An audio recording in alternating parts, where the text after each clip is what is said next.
AMM 112L, video tutorial number 5, basic color. In this tutorial we're going to look at some basic coloring techniques. By default, when you draw something on Illustrator, it will be a black stroke color and white fill. Now what does that mean? If you look in your menu bar right here, there's two squares. One is a regular square and one has a little square inside of the square.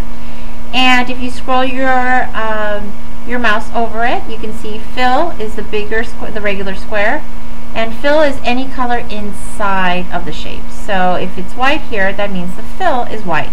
If I click on the other box, that's the stroke box. That means the color of the line.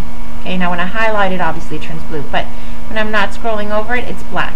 Okay, so stroke color is the outline, and fill is the inside color. So think of a paint bucket filling in color, putting in paint on another bucket. So default for our flats when you first start, and most flats will have no color, okay? Because you don't want, anytime you draft anything with a white color, the stacking order, it starts hiding things underneath it, okay, because it has white fill, and you don't want that.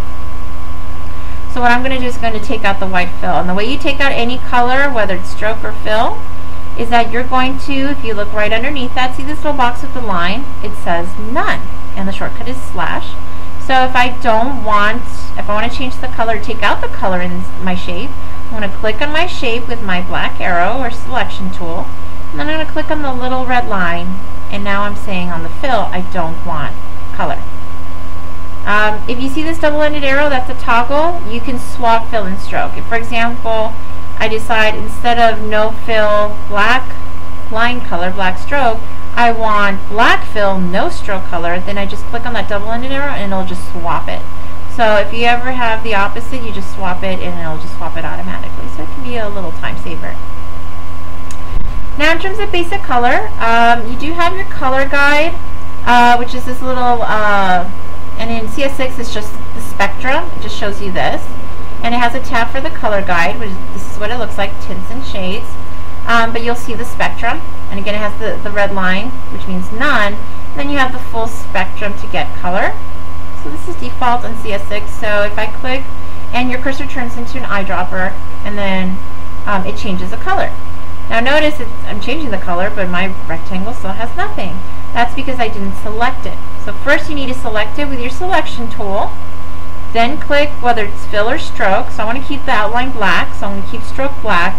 But I'm going to click on, I'm going to make sure the box that's in the front is the color you're about to change, which is fill. And now I'm going to select in the spectrum the color. So this is a way you can change all the colors. And this is what's amazing about this program. Had you drawn something and you change your mind and you don't want this periwinkle color, this blue color, and you wanted fuchsia or pink instead, you'd have to redraw it. Where in this program you don't. You just have to click on the new color. Now this is not exact. This is just wherever you kind of click, and it's kind of far away. It's kind of hard to see. So this is kind of just, I just need some color on here. The swatches. There's a lot of default swatches. Now notice my swatches aren't visible here, so I have to open up the window, the swatch window. So I'm going to go in my title bar, click on window, and scroll down to swatches, and let the program know I want my swatches. And basically these are some basic swatches. It has it has a couple of, for each color group, blues, greens, yellows, has some primaries.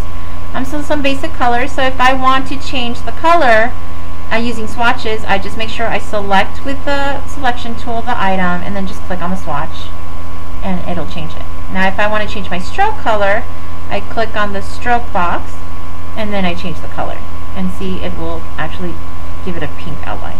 And I'll zoom in more so you can see. See that? Pink outline? Yeah. So again, if I'm changing the stroke color, I leave it on stroke and then I'll just keep changing the stroke color. Okay? But I want to keep the stroke black, so I'm going to go back to black, and I just want to play with the fill color, okay? And I can keep switching colors. Also, if you see this, this little, on CS6 it'll be like kind of right next to it, but this is this little button on the end of the menu tab. And if you scroll down to open swatch library, these are all swatch libraries. So these are all swatches you can use. I mean, art history, like for example, you want colors that were popular during the Renaissance, you click on that, and there you have it. These are popular colors in the Renaissance. So you have tons of libraries, prehistoric, pop art. I mean, there's just tons. Tons. So you can use a little arrow to scroll through that category. But look, there's tons. There's earth tones, default swatches, gradients. Gradients are really good, especially the metals, because it's really hard for you to do better than what's default on here. So if you wanted gold, I select my rectangle and I want gold. I mean, that's a beautiful gradient. So the gradients are pretty good on here. So when we do gradients and custom gradients, we'll go over it in more detail. But there's also Pantone colors, which is a universal color system. There's tons of colors here, more than enough for you to pick from.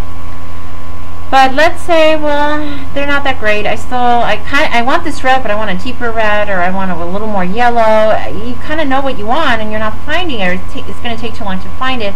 Then customizing your color is the best way to go. The way you do that is double-click on your color box, and it'll take you to the color picker. The color picker is the best way to customize your color when you know sort of what you want. This is the original color, and it'll stay original on the bottom, and as you change it, it'll change on the top. So let's say I like this red, but I want it with more of a pinkish hue going towards the blue, a cooler version. I can move down this slider on the spectrum, and it gives me some cooler shades. Okay? And I'm changing it to pink. And look at the difference. Or I can move it up and get it more intense. See how it's duller? I started off with a duller. I wanted a more intense red. I got it. Okay? From just changing that. And then if I still want to change it and move up, what's great is that you have your tints and your shades, so I can move up and make it dustier and add more white, or I can make it darker and have more red. Okay? And again, it'll always compare to the original so you can see the difference. So this is amazing. If you have, I don't know, like if you had a blue, an aqua, and you're like, I want more green on it, you can move it, see, a little bit more green, or you can move it more bluish. I mean, it's amazing. It's basically like you have over 1 trillion crayons. I mean, or 1 trillion markers. There's just no end to the color that you want. So that's what's really exciting and really neat about using the color picker. You basically have any color you want. Okay? If you're happy with the change, then you click OK, and if you're not, you just click cancel, and it'll just stay its original. But if you are going to change it, click OK, and it will change it. The way you keep this color on here is you convert it into a swatch, or if you have another shape, you can use the eyedropper tool. So I'm going to show you both. Converting this to a swatch, let's say I like this red, but it's not on here. I can just click on this box, drag it to my swatch library, and it turns it into a swatch. And now I have this red, so anything else that I create this with can have that red. Okay? If you save it, it will save to this file. However, it won't. This new swatch will not save to the default unless you make it default. Okay? So just FYI, this will save to this file, but not to the actual program. And if let's say I didn't do a swatch, let's say I don't have the swatch. Let's say I never created one. Let's say I never created this swatch, and let's say, you know, I was drafting other things.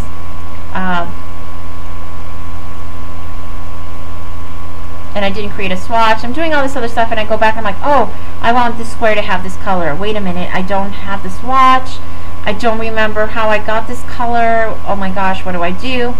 Very easy way to pick up a color that already exists on here is that when you don't have a swatch, is that you select what you want to color. Let's say I want this square. Then I'm going to go to a new tool called the eyedropper tool, and the shortcut is I. And I'm going to go to the color I want to copy. So I want to copy this color. So I'm going to click on it, and look what it did. It actually transferred that color onto this. So the eyedropper tool just picks up any color that you want to copy. Alright, so that's what it's great for. Another great thing about the eyedropper tool that I have to show you because it truly is it's amazing, is if you notice, I'm pasting an image I have, and let's say this is an inspiration image and I'm going to do swatches. Let's say I want to do some color swatches, so I'm going to go ahead and draft some squares, and I'm going to make a color palette. Okay. for my inspiration, page. Now I want to pull from this picture, okay, and fill these with 3 of the colors on here. And you're like, well, let me see, which color matches what? You know how long would that take? That would take forever. You don't have time for that. So this is where the eyedropper tool, again, becomes your best friend. What you're going to do is you're going to select the first swatch that you want to fill with color, select the eyedropper tool, and just literally click in the area of the picture of the color you want to copy. So if I want this one, this yellow, done. Okay, if I want this one, eyedropper tool, let's say I want the blue, done. And if I want the third one, I selected eyedropper tool and I want the red, done. Okay, it picks up the color from a photograph, from an image on the web. So again, there's no end in sight as to the colors you can have. And even something, if you miss something like, for example, whoops, I forgot to put the stroke color, I just draw a big box around it with my black arrow or selection tool, and then I'm going to go to click on stroke, and then I'm going to say I want it all with a black outline, so it looks nice and finished. And now I have a black outline. Amazing. So we're going to be showing you later even more colors and prints, how to do stripe patterns, all sorts of things, but this is just your basic ways to get color. This should pretty much have you set for the first couple of weeks. So you'll be, or at least the first week. So you'll be in good shape. But please play around with the color and have fun with it and see how many possibilities you have with this. Okay? Thanks.